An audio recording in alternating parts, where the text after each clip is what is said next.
The Expressway Forward. Hi, my name is Oliver Chen. I'm Cowen's new platforms, retail, and luxury analyst. We're excited to host Express at the Shareholder Equity Conference. I have the pleasure of speaking with Tim Baxter, CEO of Express, and Matt Mollering, COO and interim CFO of Express. A brief introduction on Tim and Matt before we kick off our Q&A. Tim Baxter has served as Express's CEO since 2019, and prior to joining Express, Mr. Baxter was CEO of Delta Galil Premium Brands, a group of specialty retail brands, including Seven for All Mankind and Splendid. Prior to that, Tim held numerous leadership positions at Macy's, including Chief Merchandising Officer and General Merchandise Manager. Matt Mollering has served as President and COO since September 2019. He's also served as interim president and interim CEO of Express and earlier in 2019. And before joining Express, he served in various roles with limited brands from 2003 to 2006, including vice president of financial planning. Mr. Mollering has also served in various roles with Procter & Gamble and was an officer in the Army. Thanks so much, Tim and Matt. Great to be here with you. Thanks for having us, Oliver. Good morning. Would love to hear about your long-term strategy and vision for Express. What is the Expressway Forward? What do you mean by that? Well, Oliver, when I joined the company in the middle of 2019, it was after several years of declining revenue and declining profits. And so when I joined the company in 2019, we set out to transform the company from being known as a store in the mall, which is how many people thought of us, to being a brand with a purpose powered by a styling community. And that is, a transformation that has taken time, but is clearly taking hold. Our results in 2021 clearly demonstrate that the transformation is taking hold. And we delivered 3 consecutive quarters of positive comparable sales versus our 2019 pre-pandemic levels, and delivered a positive operating profit for the year. But ultimately, when we talk about this transformation, people still think of us as a store in the mall. The work isn't done yet, but we are a company that will be driving $1 billion in e-commerce revenue by 2024. And that e-commerce demand is a very, very powerful example of the fact that we are not just a store in the mall. We're a powerful brand. And we're also building this styling community. We know that clothes can serve a higher purpose. So our brand purpose is to create confidence and inspire self-expression. And we're building a community to support individuals in doing that. That dovetails well into the brand of Express. How would you define the positioning now? What does Express stand for? And how is it different from competitors? Who are your competitors? Well, I would say, when Express was great, we're a 40-year-old brand. We have a long history. And when Express was great, it was because Express was very, very well known for driving modern contemporary fashion at really compelling values. Not cheap prices, compelling values. And, we have returned to being a leader in fashion. I can say that with great confidence in both men's and women's. We are leading in American fashion right now. And we're doing it across multiple categories. We have an incredibly powerful mix of categories. And we're leading in many of those categories at this point in both genders. So Express now, today, not only is it a multi-channel retailer, a dual gender brand, it's also a leader in fashion, and we intend to continue to lead in fashion. So when I think about our competitive set, it's different when you think about women's versus men's. But in women's, I have said that we can be the American Zara. And I think that our past 6 months of deliveries clearly demonstrate that we are competing head-on with Zara across multiple categories. And so when I look at the women's landscape, I look at Zara, I look at Aritzia. We certainly look at all the contemporary brands that are found in most department stores. And I would put our fashion up against any one of those brands today. In men's, quite honestly, I don't think there's anybody doing what we're doing, Oliver. We are really, really differentiated. We are delivering fashion in men's, so a men's fashion consumer that certainly can't afford, contemporary price points. We are the destination for that, but we're also a destination for great core products like, the merino sweater that I'm wearing. So, in men's, we've been able to cut across a very, very broad range of men with very, very different lifestyles and needs, and across, many wearing occasions. I say all the time, we can, in men's, we have everything from a swimsuit to a tuxedo. We can sell you anything you need. Can you remind us, Tim, what percentage of the business is men's versus women's, and what are some of your key classifications as well? Yeah, we haven't disclosed the percentage of our business that's men's versus women's, but I would say we are moving toward a great balance. Is all I would say on that. And when we think about categories, when I started back in 2019, Express had been very, very well known for a very long time for what I would call occasion-based categories. So in women's, it was women's suits, dress pants, jackets, blouses, dresses. And in men's, we were also very well known for more tailored products. So the men's 1MX dress shirt, a key item for us for many, many years, men's suits. Those were really powerful categories for us. When I started, we completely revamped our entire assortment to reflect a more modern approach to the way people dress today. So we began expanding our category dominance. One of the things we were really focused on is denim. We know that the foundation of every modern wardrobe for both men and women is denim. So we completely reinvented our denim assortment, and over the past year, we've been gaining incredible traction in denim, specifically, really grabbing market share in both men's and women's with premium quality denim under $100. And that's something that's really, really resonated with our consumers. So today, and certainly, the categories that we were most dominant in when I joined were the most significantly impacted by the pandemic.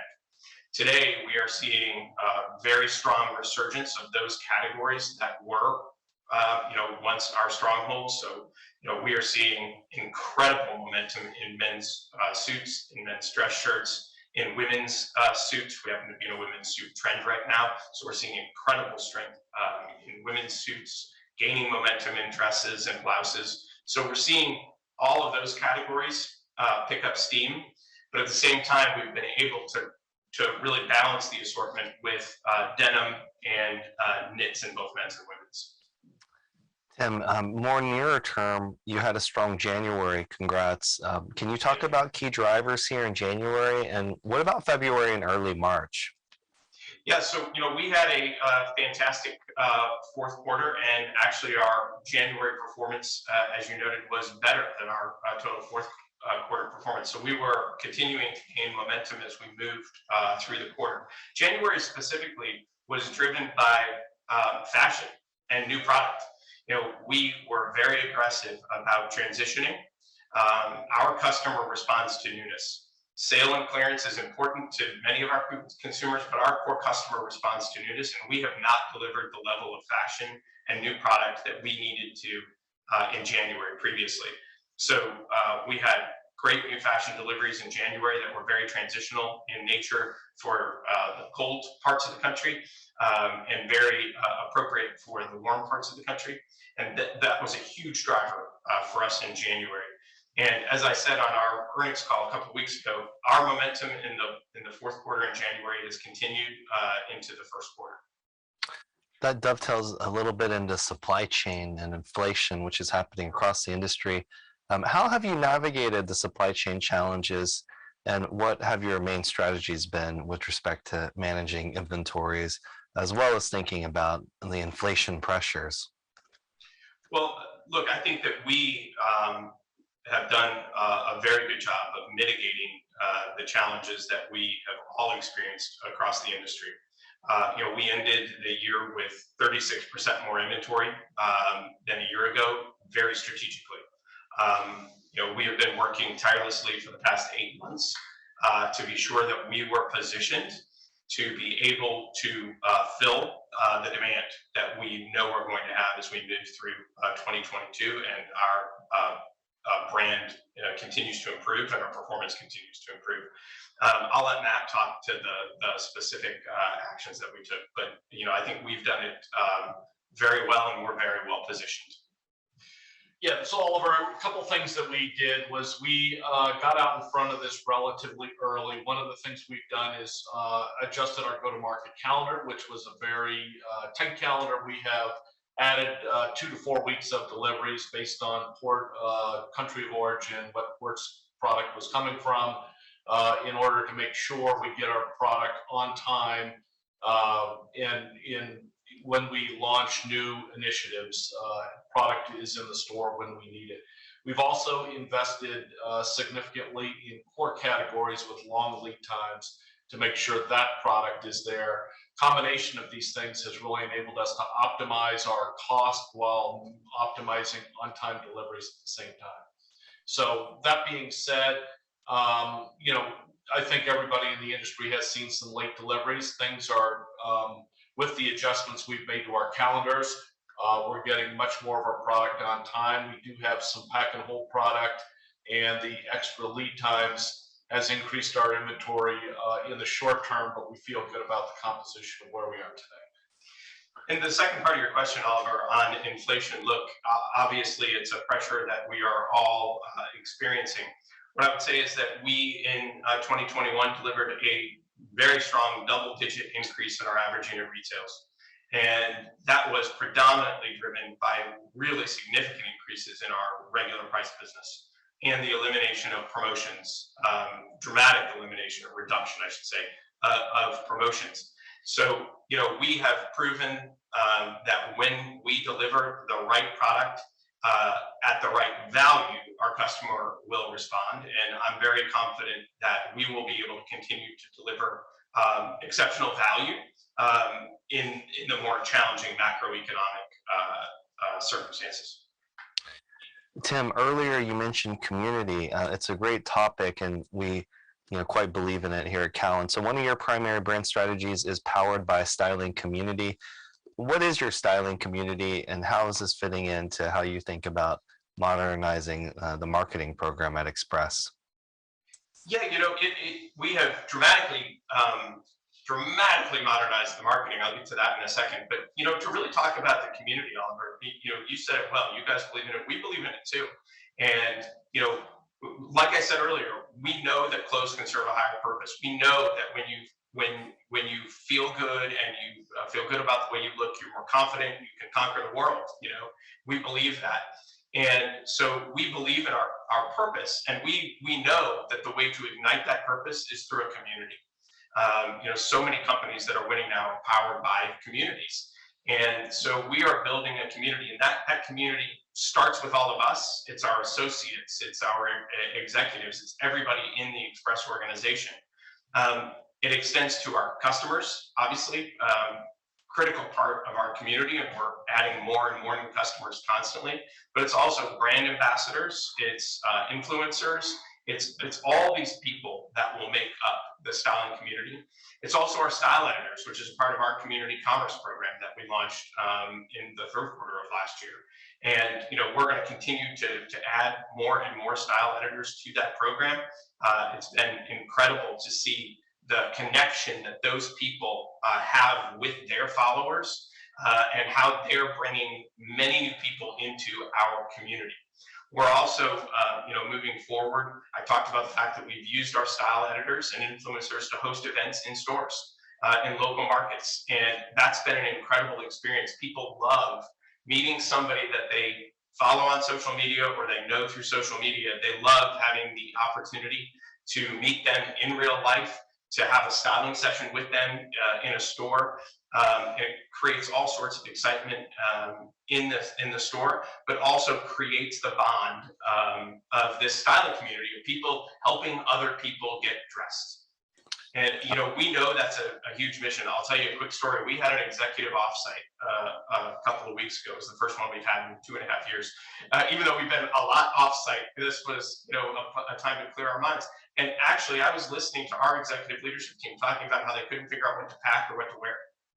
And so it's a real challenge for people, to figure out what to wear for certain occasions, what to wear for certain meetings, what to wear for a presentation, what to wear to a wedding. It's a real challenge, and we're filling that void for people through this community. On the topic of product, Tim, what about denim? What kind of denim, should we be wearing, and what's your outlook for growth in 2022? You have a real rich history in pants. Yeah, yes, we do. We have a very, very rich history of pants, both men's and women's. And our denim business, like I said, continued to gain momentum throughout the year. Last year, in the second, third, and fourth quarter of 2021, we actually grew our denim business by over 16% versus pre-pandemic levels. So we're gaining incredible traction in denim. And like I said, the overarching strategy is premium quality denim under $100. So again, great quality, great value, but also great fashion. And it's interesting. We're really seeing a pretty significant change actually in what's happening in denim right now. In women's specifically, there's a massive shift away from skinny and into wider leg shapes and different leg shapes. So she's once again building a wardrobe of different leg shapes of denim. Skinny's still certainly important for certain occasions, but she's wearing a mom jean, she's wearing a modern flare, she's wearing a straight leg, she's wearing a boyfriend. So she's really moving very, very quickly into all of our fashion silhouettes. And we have all of those silhouettes in our assortments, and they're working very well. The same thing's happening in men's. It will happen much more slowly in men's, but the same thing is happening in men's. We're seeing a skinny guy move to a slim guy move to a straight guy moving even further potentially to a wider, like a straight leg jean. So real change in what's going on in bottoms. And that change also drives a change in the proportions of the top. So we're seeing, incredible success across our tops businesses too, as we have changed the silhouettes to be more reflective of what you'd wear with a larger bottom. Yeah, that makes sense. And that silhouette change is really good for fashion and business. Sure is. What are your thoughts about e-commerce? What should we know about your priorities here as you continue to drive, convenience, a connected experience, and make mobile enhancements as well? Yeah, I mean, our e-commerce business is, incredible. We grew over 33% last year in e-commerce, and drove over a 72% increase in our app, which has been incredible. So, we have spent a tremendous amount of time really changing our e-commerce experience. One of the things that you notice, it's very different from where we were, is we've integrated our community into the e-commerce experience. We featured user-generated content on the majority of our product pages now. And so that's one way we're featuring the community, using the community to tell the story. And we have much higher conversions whenever we have user-generated content on a PDP page. But we've made an incredible number of enhancements already to our website and to our app. We will continue to be sure we have a first-class e-commerce experience, and that it links very closely to the in real life experience, because we know our most valuable customers shop across all of our channels, and we want them to feel comfortable shopping across all of our channels. But we're well on track, to deliver $1 billion in e-commerce demand by 2024. So, our growth trajectory in e-commerce is just going to continue over the next couple of years. Tim, other really interesting topics. What is the Express Edit? Could you speak to the strategy in these stores and plans? Also, Up West. What about this brand? It's a new brand and very interesting as well. Thank you. Yeah, sure. Let me talk about Express Edit first, and then we'll pivot to Up West. When I joined the company and we launched the Expressway Forward strategy in January of 2020, we announced a plan to rationalize our fleet and close 100 of our stores. 6 weeks later, we actually closed every one of our stores, but that's a different subject.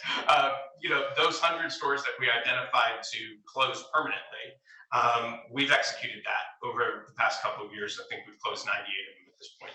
So that was fleet rationalization. We also needed to diversify our fleet. Our stores are predominantly mall-based, and we want to be where our customers are and where it's most convenient for them. And so the Express Edit concept is a smaller footprint, about 4,500 square feet is what we're really targeting there, which is half the size of our mall-based stores in highly trafficked street locations.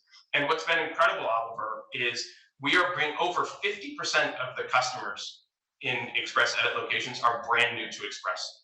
It's an enormous number. So we're really attracting new customers, and we're reactivating lapsed customers who may have shopped many, many years ago at Express, but over 20% of the customers are reactivated lapsed customers. So it's been a very powerful strategy for us to connect with the community in the community. So we're going to continue to open up Express Edit stores.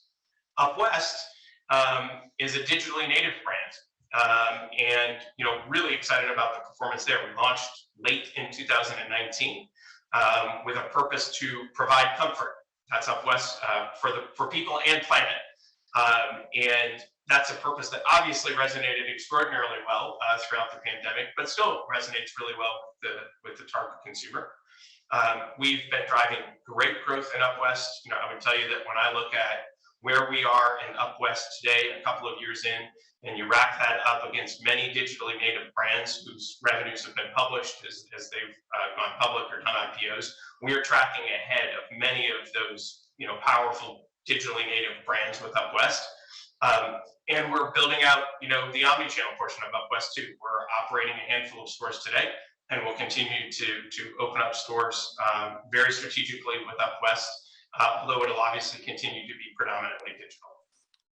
Yeah, that sounds quite appropriate for what we're seeing in the marketplace now.